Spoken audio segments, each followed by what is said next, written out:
하나님을 기쁘시게 하는 인생이 최고의 인생이라고 이야기합니다. 그 인생이 될 수 있기를 소망합니다. 할렐루야. 네. 우리 벌써 2024년 52주 중에 벌써 앞에 이제 뒤에 두 주가 이제 지나갔어요. 이제 50주밖에 남지 않았는데요.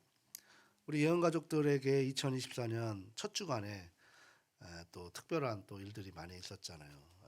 우리 새 가정이나 마음 아픈 장례로 남겨진 유가족들을 진심으로 위로하는 분주한 시간을 보냈습니다.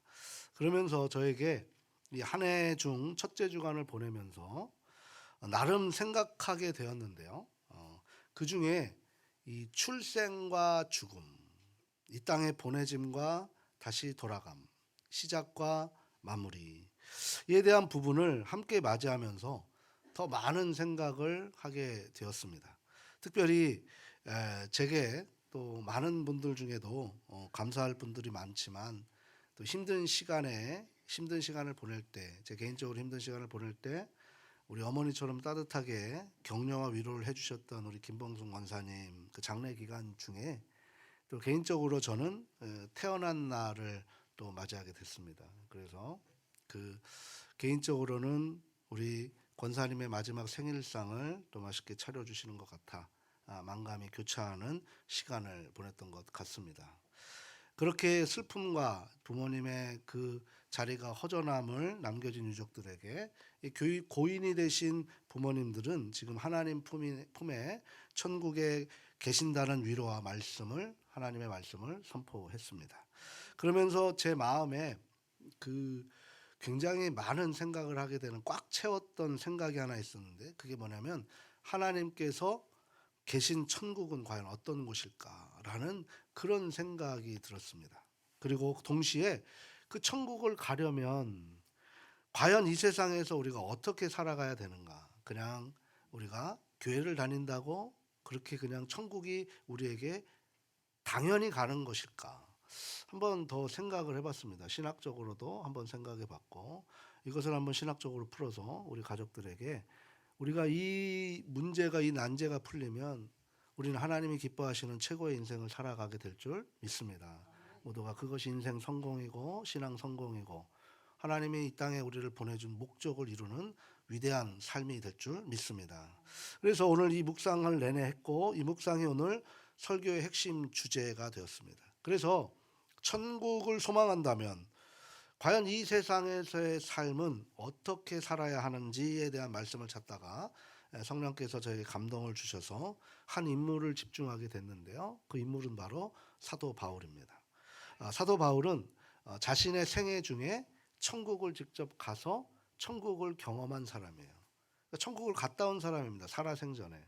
그 바울은 그 천국의 황홀경을 직접 체험했지요. 고린도 후서 12장 2절에 보게 되면 주의 환상으로 힘입어서 삼층천이라고도 얘기하고 셋째 하늘을 경험하게 됩니다.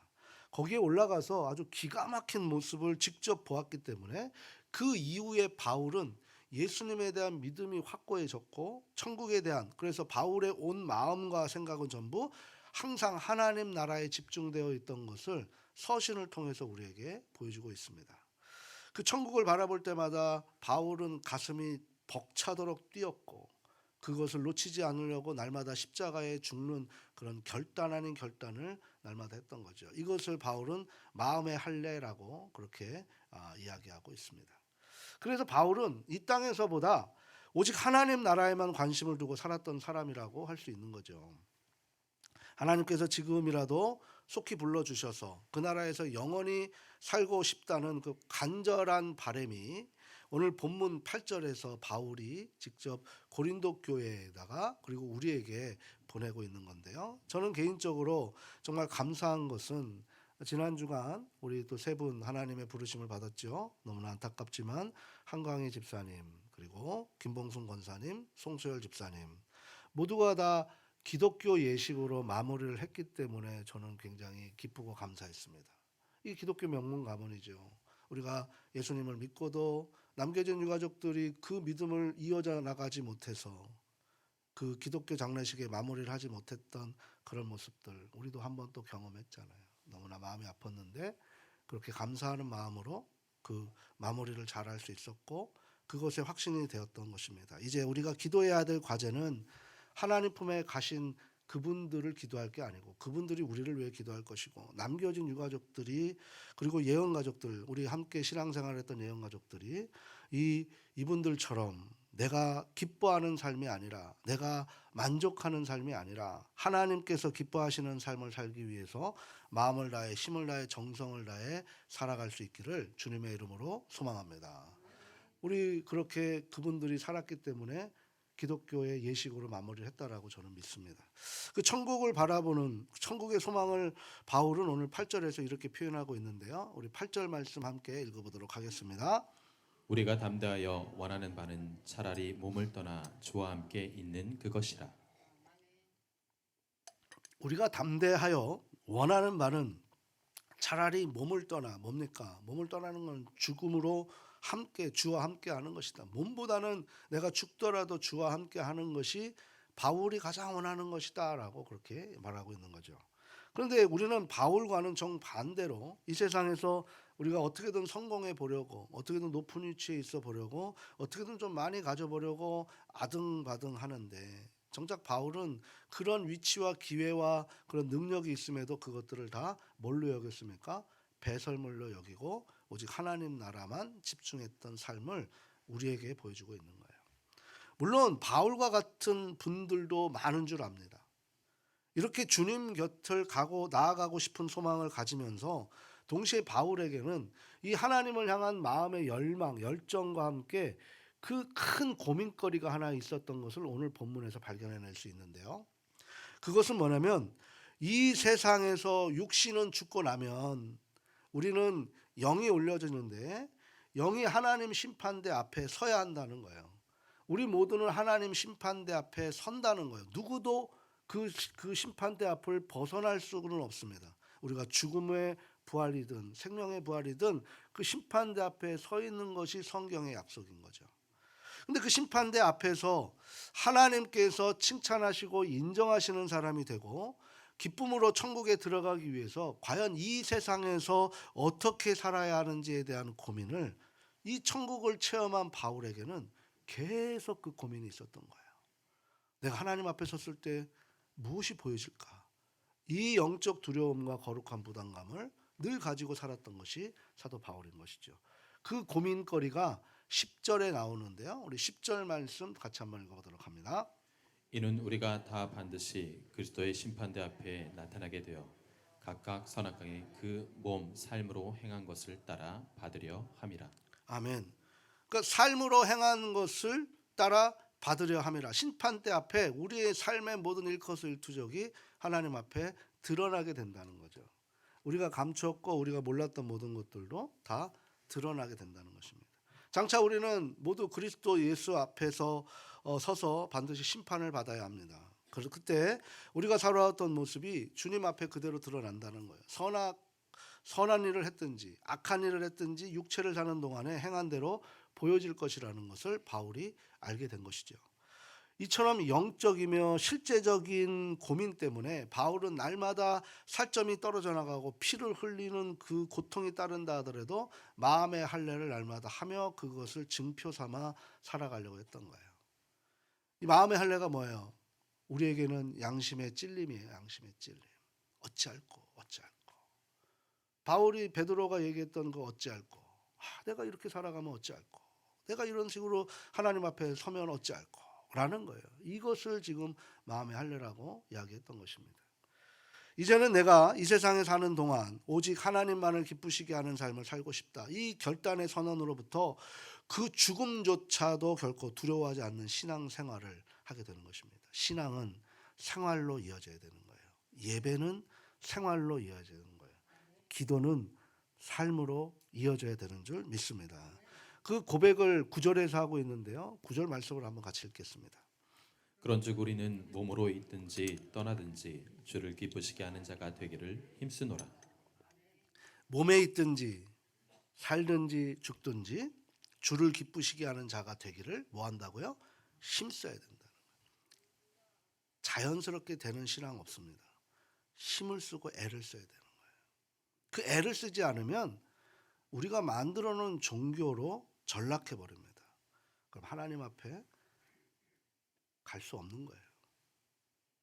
이렇게 세상을 살든지 하나님이 불러가든지 우리의 목표는 이제 오직 하나님만을 기쁘시게 하는 일에 집중하는 것이며 이것이 내 인생에 주어진 최대의 과제라는 것을 바울은 고백하고 있는 거예요.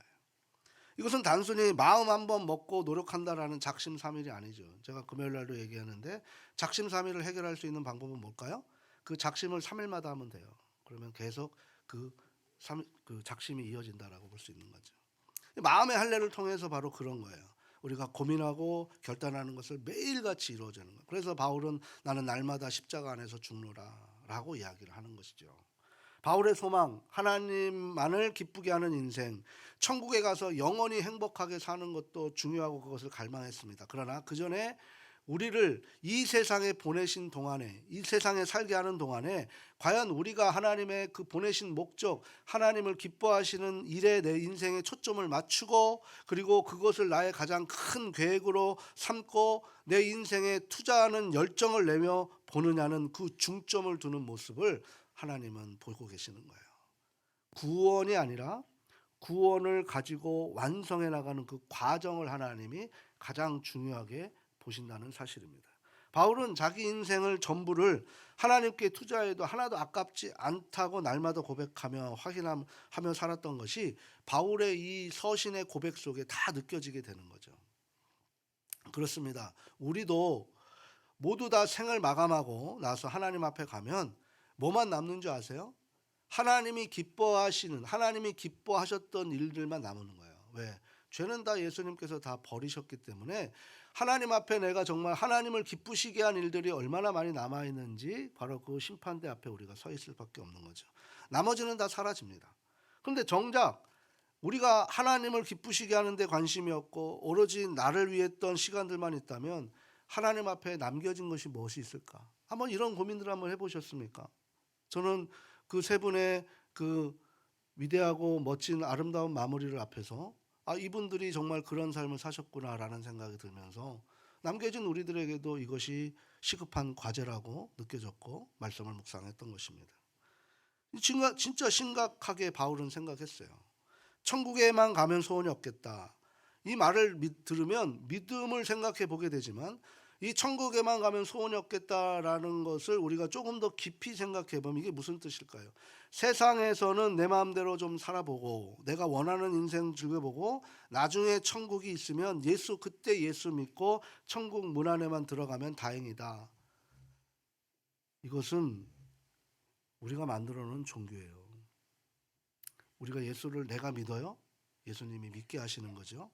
교회를 내가 다니는 게 아니라 예수님이 불러주시는 거예요. 에클레시아, 밖에서 성령의 은혜로 불러주시는 것이 교회예요. 그래서 하나님을 찬양하는 거예요. 아무나 여기 오시는 게 아닙니다. 그래서 많은 그리스도인들은 교회를 천국을 다니기 위해 다니는 것으로 착각하게 만들어 버립니다. 이는 다른 표현으로 하면 하나님의 기쁘시게 하는 데는 별로 관심이 없는 거예요. 그런데 하나님을 기쁘시게 하는 것은 우리의 관심 밖에 있는데 어떻게 우리가 천국에 들어갈 수 있다라고 확신할 수 있습니까? 천국에 가고 못 가는 것은 오직 하나님의 판결이고 하나님의 권한이십니다. 그것을 우리에게 약속해 주신 거죠. 그 천국의 열쇠를 우리가 붙들고 살아가느냐 못 살아가느냐 이것이 우리에게 대한 과제이고 그것을 지키기 위해서 성령이 이 땅에 오셔서 우리를 예수님을 자꾸 생각할 수 있도록 그 권능을 이끌어 주시는 거예요. 교회를 다닌다고 해서 천국이 보장되는 것이 아닙니다. 이런 비진리에 다 현혹되지 마십시오. 예수 그리스도를 제대로 믿어야 천국에 들어갈 수 있습니다. 교회를 다닌다고 천국에 간다. 이것은 우리가 만들어 놓은 거예요. 성경 어디에도 그런 말이 없습니다. 그리고 이 세상에 하나님의 자녀로 오직 하나님 아버지만을 기쁘시게 해드리기 위해 우리가 정해놓은 우리에게 신앙 공동체로 정해놓은 이 교회를 섬기는 거예요. 그래서 교회는 다니는 것이 아니라 교회는 섬기는 것입니다. 예배는 보는 것이 아니라 예배는 드리는 거예요. 내 것을 드리는 거예요. 내가 하나님 앞에 받는 것이 아니라 내 것을 드릴 때 그 안에 은혜가 넘치는 줄 믿습니다. 바울은 이 성령의 권능으로 고린도 교회가 세워졌는데 교회 안에 서로 자기 주장을 하고 시기하고 질투하는 모습을 보면서 과연 이것이 하나님께서 기뻐하시는 모습인가라는 회의적인 것을 보게 됩니다.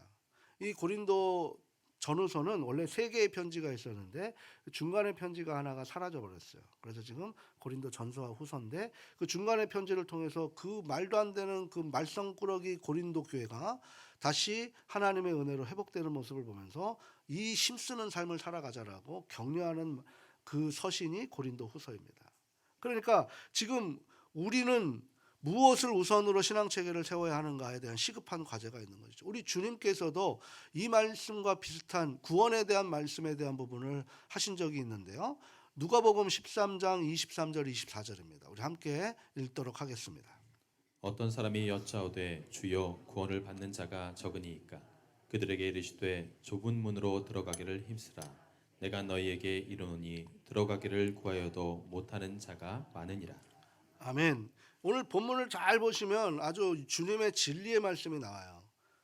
예수님이 오셨는데도 구원에 들어가기를 힘쓰라라는 것은 구원 이후의 삶을 이야기하고 있는 거예요. 여기서 좁은 문이라는 표현을 주님께서 하셨는데요. 우리가 예수님을 믿고 신앙생활하는 것은 좁은 문이라는 거예요. 그 문을 뭐 하라는 거예요? 들어가기 힘쓰라는 거예요. 나의 애쓰고 힘씀을 주님께서 원하고 계신다는 거예요. 그것이 하나님의 기뻐하시는 삶의 원리다라고 우리에게 말씀해 주고 있는 거죠. 예수님을 우리가 믿고 평안하고 풍족하고 건강할 때 예수님을 믿고 신앙생활하기는 그리 어렵지 않습니다. 그리고 또 은혜도 많이 받는다고 합니다. 근데 이 좁은 문의 개념이 뭘까요? 그냥 우리에게 어떤 구원의 값을 요구하시지도 않으셨어요. 공로가 없어도 우리에게는 구원을 선포해 주셨습니다. 그저 예수님을 나의 구주로 믿고 입으로 고백하면 로마서 10장 10절에 마음으로 믿고 의의 입으로 시인하면 너희에게 구원이 이른다라고 주님께서 말씀해 주셨어요. 그런데 예수님을 믿는 사람들에게 신앙생활은 뭘까요? 좁은 문이라는 거예요. 쉽지 않다는 거예요. 그 좁은 문을 들어가는 신앙생활하기에 그것을 애쓰라는 거예요. 그 좁은 문 신앙생활하기에 애쓰고 힘쓰라는 거죠. 그러니까 예수님을 믿고 난 후에 우리는 좁은 문으로 반드시 들어가야 될 줄 믿습니다. 근데 그 문으로 들어가지 않으려고 해요. 교회가 일부러 돌아가면 안 돼요. 어른들의 그 모습들의 헌신들이 보면 우리 젊은 세대들도 다시 한번 그 교회를 지켜나가야 다음 세대들이 건강해지죠. 우리 교회가 때로는 어른들이 많다고 합니다. 그렇다고 다음 세대가 없지 않아요. 중간 역할도 있습니다. 근데 그게 보이지 않아요.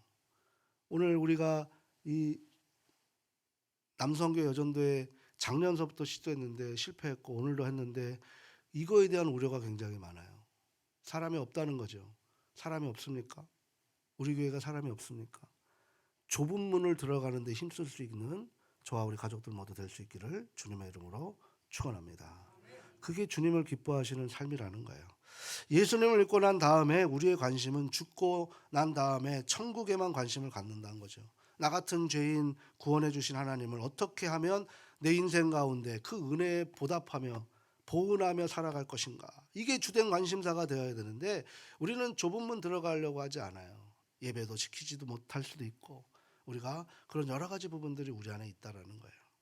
큰 죄악에서 건지신 하나님, 감히 그 영존하신 앞에 설 수도 없는 우리를 자녀 삼아 주시고 엄청난 하늘의 축복을 안겨 주셨는데 그 은혜를 조금도 보답하려면 우리가 이 세상을 살아가는 동안에 어떻게 살아가야 할 것인지, 이게 바로 바울이 날마다 고민했던 고민이고 관심사였고 우리에게도 그 관심사를 가지라고 오늘 이 서신이 우리에게까지 허락된 줄 믿습니다.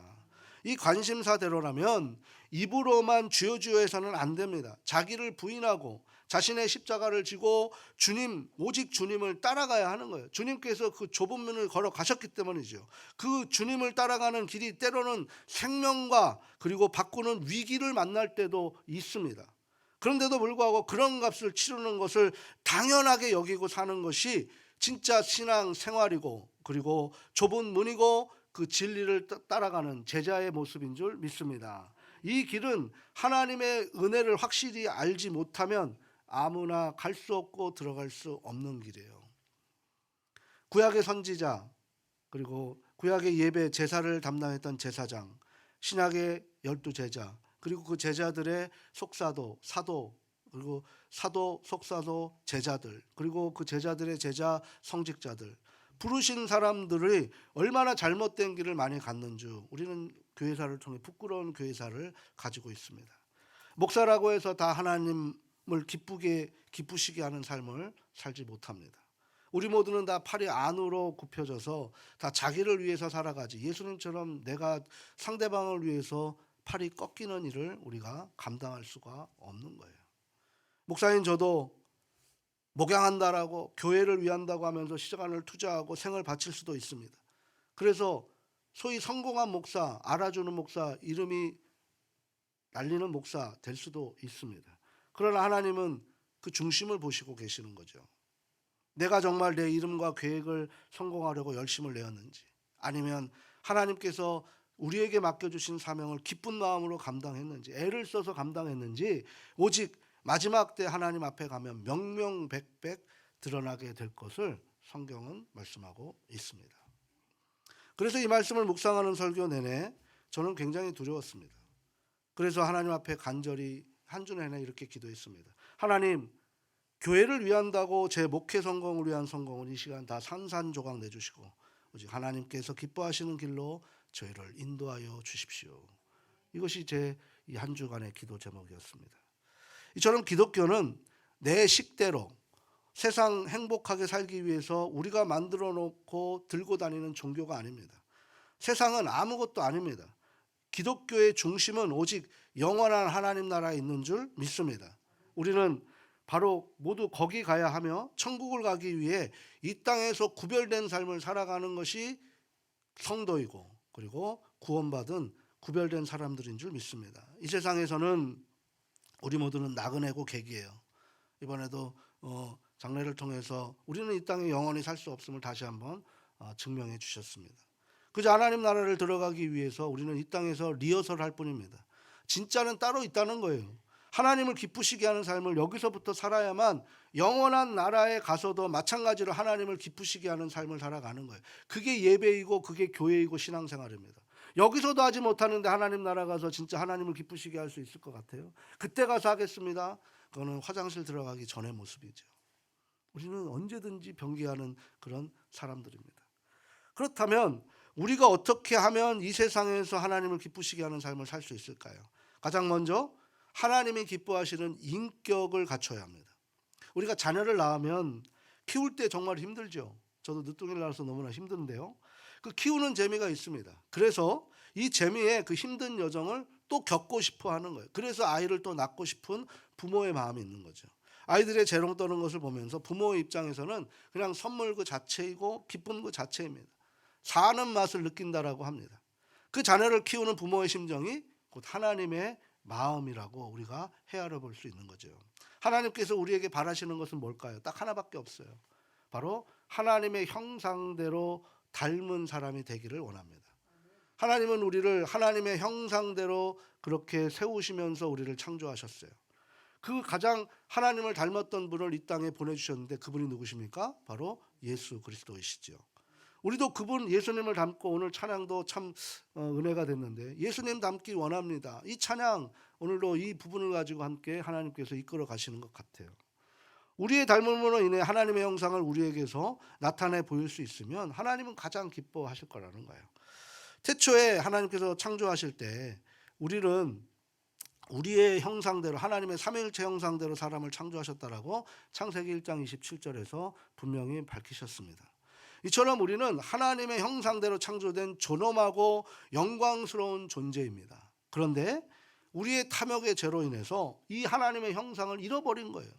그리고는 오히려 우리는 하나님의 형상보다는 마귀를 더 닮아가는 삶을 살게 되었던 것입니다. 그래서 그 창세기 4장에 보면 어떤 일이 벌어져요? 형이 동생을 시기해서 돌로 쳐서 죽이는 마귀 같은 모습을 보시면서 하나님이 그 모습을 보면 얼마나 슬퍼하셨을까? 그 성경에 그것이 보여지는 거예요.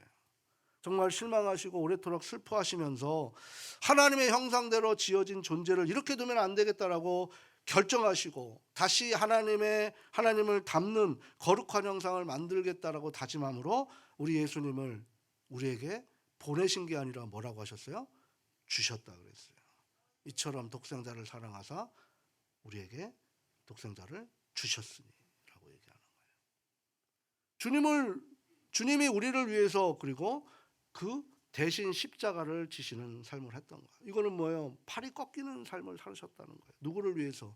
우리를 위해서. 그게 하나님이 기뻐하시는 일이라고 생각했기 때문에 가능한 것이죠. 이렇게 우리의 모든 죄와 허물 그리고 저주를 대신 받으시고 우리 안에 하나님의 형상을 회복하고 예수님과 같이 거룩한 구원의 길을 열어주셨습니다. 그렇게 우리는 예수님을 믿을 수 있게 된 거예요. 이렇게 예수님께서 희생시키시면서 구원을 주신 우리에게 하나님께서 원하시는 게 하나예요. 뭐요? 다시 죄의 자녀가 아니라 하나님의 자녀, 하나님의 형상으로 회복하는 것이죠. 이는 예수님을 닮아야 한다라는 뜻이기도 합니다. 이를 우리 스스로가 도저히 할 수 없기에 그래서 우리에게 또 다른 보혜사 성령 하나님을 우리에게 보내주신 거예요. 예수님의 희생으로 하나님의 형상을 회복된 우리가 이 성령 안에서 내 안에 우리 주인으로 예수님을 모시고 살아가는 거죠. 그 성령이 하시는 일은 죽음을 이기시고 부활하시고 그리고 그 예수님을 우리 전부의 주인으로 거하게 하시는 거예요. 내주하심이라는 거죠. 그래서 우리는 성령님과 함께 예수님을 주인으로 모시고 살아가는 사람들입니다. 그게 바로 예배자예요.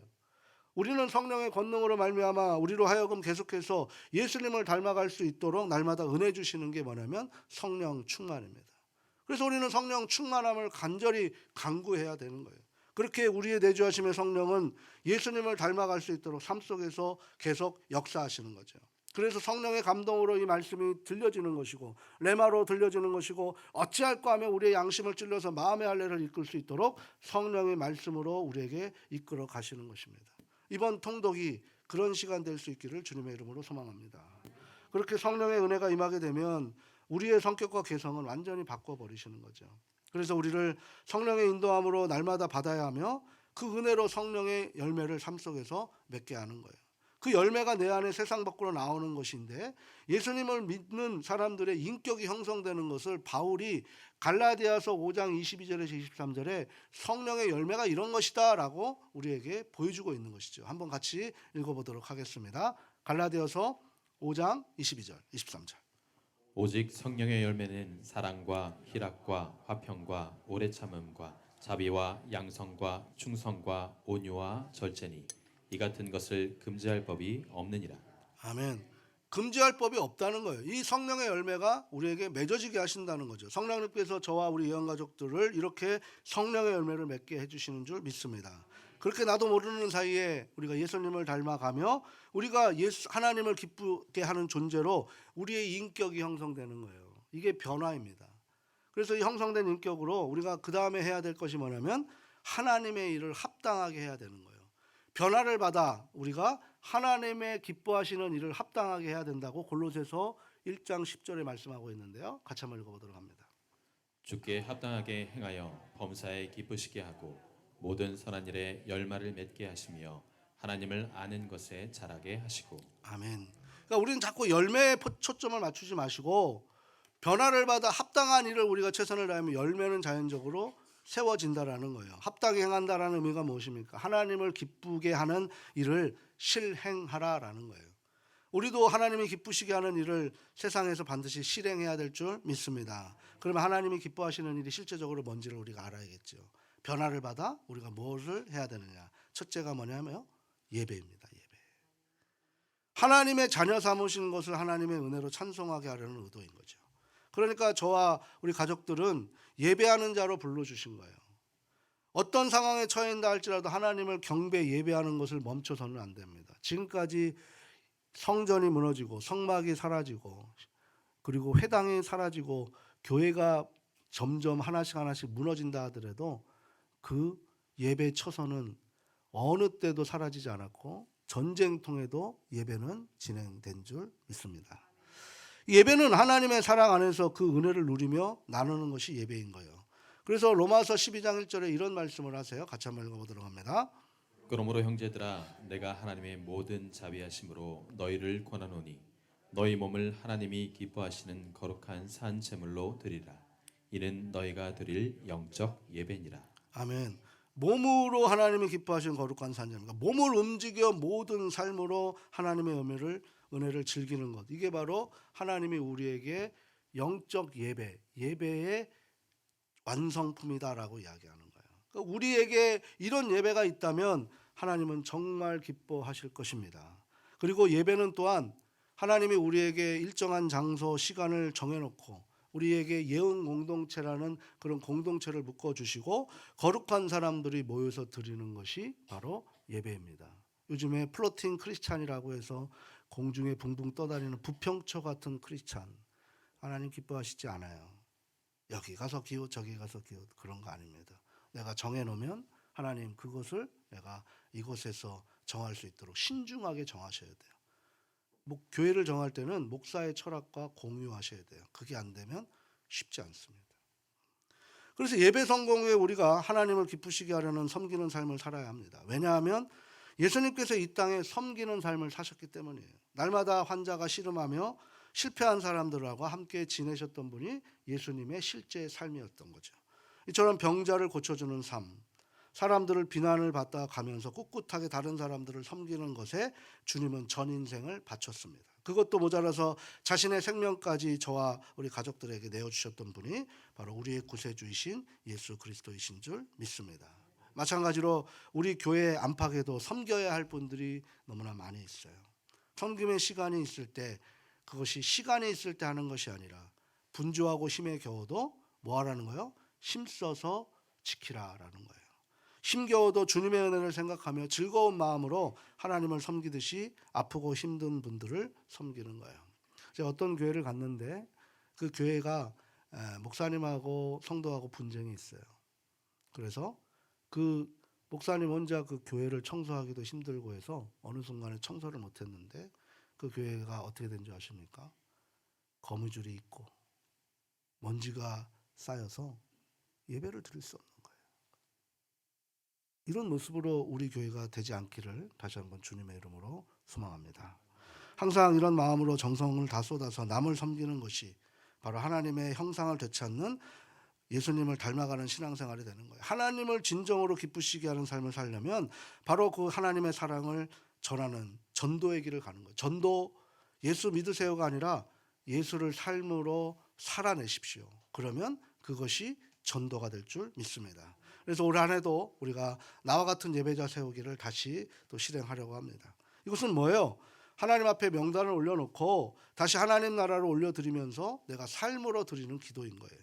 우리의 최종 목적은 나에게 주어진 재능을 하나님 나라를 생명 살리는 일에 헌신하는 거예요. 그렇게 생명을 살리는 일에 앞장서시길 바랍니다. 그리고 날마다 그 생명을 놓고 기도하실 수 있기를 소망합니다. 그리고 우리 예언 가족들이 이곳에 돌아올 사람들을 우리가 따뜻하게 맞이하는 탕자의 아버지의 그 분위기처럼 우리가 만들어서 누구도 그렇게 마음 편하고 하나님의 은혜로 다가올 수 있도록 그런 우리의 삶의 자리가 되게 되면 바로 하나님께서 바로 그런 모습을 통해 잠깐 힘들고 어렵지만 하나님 나라에 가서 하나님께서 반드시 우리의 그 모든 것들을 기억하시고 칭찬해 주실 줄 믿습니다. 사랑하고 소중하고 존경하는 가족 여러분, 우리 인생은 정말 짧습니다. 그리고 마지막이 언제일지 아무도 모릅니다. 오늘 이번 주에 그 장례를 통해 하나님 나라의 환송을 드리면서 제가 느꼈던 것은 나도 얼마 남지 않은 것 같다라는 생각이고 그날이 언제인지 저도 모른다는 것입니다.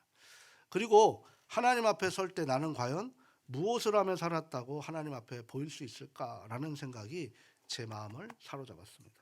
우리에게 있어서 가장 중요한 삶의 목표, 오늘 찬양했던 것처럼 예수 닮기 원하는 삶이 될 수 있기를 소망합니다.